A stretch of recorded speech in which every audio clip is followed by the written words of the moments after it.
சென்னை திருவேற்காடு பகுதியில் தேமுதிகவின் செயற்குழு மற்றும் பொதுக்குழு கூட்டமானது தற்பொழுது தொடங்கியிருக்கிறது. தேமுதிக தலைவர் விஜயகாந்த் தலைமையில் இன்று செயற்குழு பொதுக்குழு கூட்டம் கூடியிருக்கிறது. தற்பொழுது பல்வேறு உறுப்பினர்கள் வருகை தந்திருக்கிறார்கள். அதன் நேரடி காட்சியில் நாம் பார்த்துக் கொண்டிருக்கிறோம். இது குறித்த கூடுதல் விவரங்களை செய்தியாளர் லாவண்யா வழங்க நாம் கேட்கலாம்.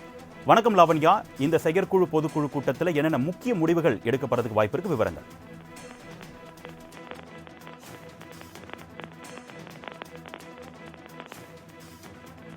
வணக்கம்.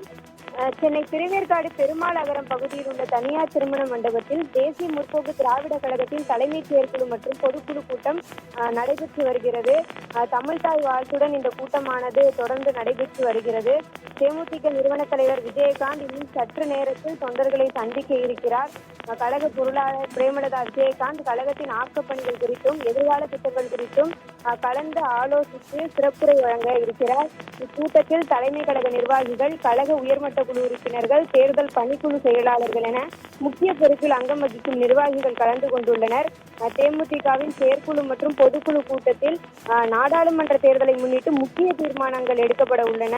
இது தேமுதிகவினுடைய 18வது செயற்குழு கூட்டம் என்பது குறிப்பிடத்தக்கது. பொதுக்குழு உறுப்பினர்கள் 405 பேரும், செயற்குழு உறுப்பினர்கள் 162 பேரும். இவர்களை தவிர செயலாளர்கள், நகர செயலாளர்கள், ஒன்றிய செயலாளர்கள் அவர்களை எல்லாம் சேர்த்து 2500 நிர்வாகிகளும் பங்கேற்றுள்ளனர். கோயம்புத்தூர், சிவகங்கை, திருவள்ளூர் என இதுவரை தேமுதிகவின் செயற்குழு மற்றும் பொதுக்குழு கூட்டங்கள் நடைபெற்றது. அதற்கு பிறகு சுமார் 4 வருடங்களாக தொடர்ந்து சென்னையில் நடைபெற்று வருகிறது. தேமுதிக நிறுவனர் விஜயகாந்த் விஜய் பிரபாகரனுக்கு கட்சியின் முக்கிய பொறுப்பு வழங்கப்பட இருக்கிறது என தகவல் வெளியாகி இருக்கிறது. இருந்தாலும் அந்த தகவல் உறுதிப்படுத்தப்படவில்லை. இந்த தீர்மானத்தில் அதற்கான செயல்முறைகள் ஏற்கப்படுமா என்று பொறுத்திருந்து பார்க்க வேண்டும். மேலும் விஜயகாந்திற்கு சீரான உடல்நிலை இல்லாத காரணத்தினால் கழக பொருளாளர் பிரேமலதா விஜயகாந்திற்கு அதிகாரப்பூர்வமாக பதவி ஏதேனும் வழங்கப்பட இருப்பதாகவும் தகவல் வெளியாகி இருக்கிறது.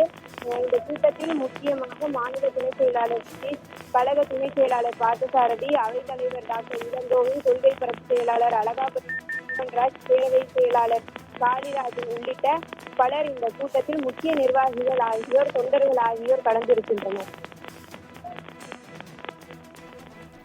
விவரங்களுக்கு நன்றி லாவண்யா.